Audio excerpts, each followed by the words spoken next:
What is up guys, and welcome back to the channel. In this video I'm going to show you how to repair the Gaggia Classic. If you're not aware, the Gaggia Classic is probably the best option for a $1,000 machine here in Australia. Super reliable, nice and compact, can make a really good coffee. Now in saying that, things wear out, things break, it's super common. Every machine is going to go through this phase, and this machine in particular, you may be experiencing some difficulties with getting the correct pressure to come through the machine. Now the most likely reason that your machine isn't making full pressure is the water pump. This is a vibration or vibratory pump, and it's a part that wears out. It's completely normal, and in this video I'm going to show you how to replace it. Before I dive into replacing the pump, I'm going to show you how to diagnose the problem, just to make sure it is actually it. It could just be a blocked group head or a blocked shower screen. Run a proper descaling liquid through the machine before you do this. It could just be something as simple as that. Now this part of the video might confuse you a little bit, but this is going forward in time. What you want to do is to test the water flow. Open your steam and hit the blue switch. Water will come from the steam wand if your pump is working.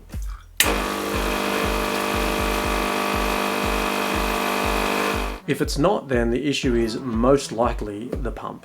If water does flow from the steam wand but not the group head, I would be looking into the three-way valve or the solenoid. So luckily in this case it was the pump. Now some people might not think that that's lucky, but it is the easiest thing to do on this. But once you've ruled that out, I'm going to show you the next thing to do. Alright guys, you've got the top off the machine and this is what it looks like inside. Now this is the pump and this is the part we're going to replace. Now before we do that, let's test it, and I'm going to show you what to keep an eye out for. That of course means we need to power this up while this thing's open. Be very careful. There are live wires in here, there's a lot of power. This is where the power line's coming in, so don't touch anything, just watch this. Now what I'm going to do, the machine is turned on. Like I said, please be careful here. I'm going to run a shot through the group head. There's no coffee, there's nothing in there, and just watch how much the vibration pump is shaking.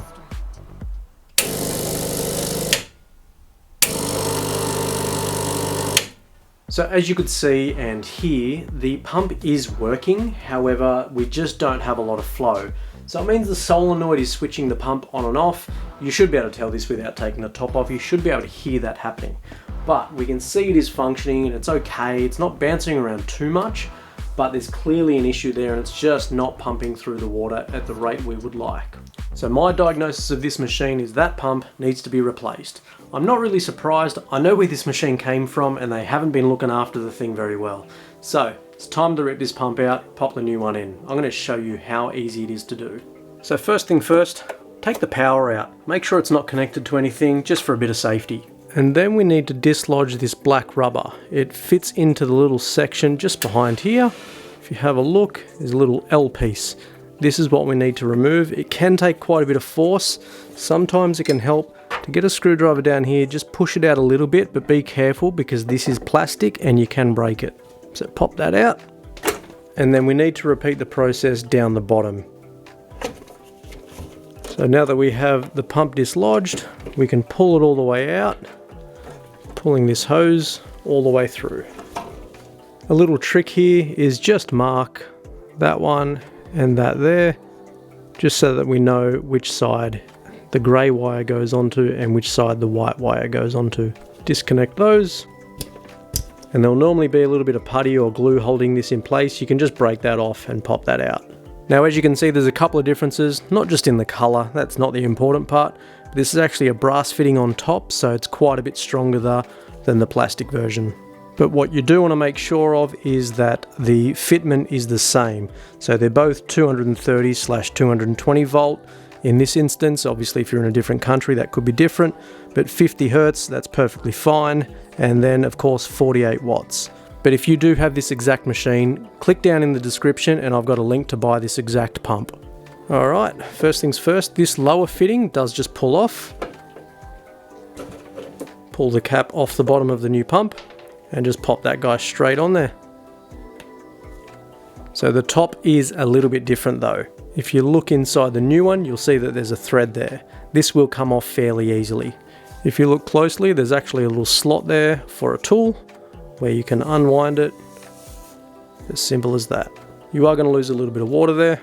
That's completely normal. So that's the pump removed. Take this little guy off and pop that straight onto the new pump. Before you install it, this is roughly how you want everything located, as it's going to make everything nice and easy to just slide in back into the same slots. Then you can wind the pump onto the fitting. Make sure it's tightened all the way. Don't put too much force, as this is plastic up the top. And if this isn't facing the right way, you can still maneuver this on the brass fitting. Then pop that into there. It's actually nice and firm on this pump. And then if you're unsure, just check on the old pump that the grey was on the right hand side. Slide those on. And now we're ready to reinstall. So there are two holes down the bottom here. The one on the left is from the bottom of the pump. You don't have to pull it all the way through, just enough to start getting things lined up, and then we can fit these rubbers back into the locations where they go. And then of course, make sure you put that hose back down through the hole on the right. So that's how easy it is to install a new pump on your Gaggia. Now it's time to test it and make sure everything's working properly. Now just keep in mind that there's obviously no water in this brand new pump. It might make a bit of a strange noise the first time you use it, but it shouldn't last long. So make sure you got some water in the tank, and then do this.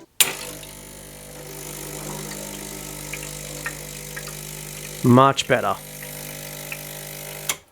So hopefully the camera does it enough justice and you can tell the difference of the before and after. I'll pop it on the screen right now.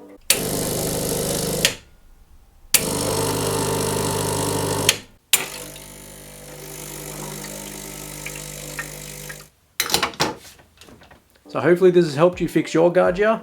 I have put links below to the pump like I said, and I'll try to keep it updated as much as possible. That is going to do it for this video, guys. Please consider clicking that subscribe button if this has been helpful to you, and we'll see you on the next one.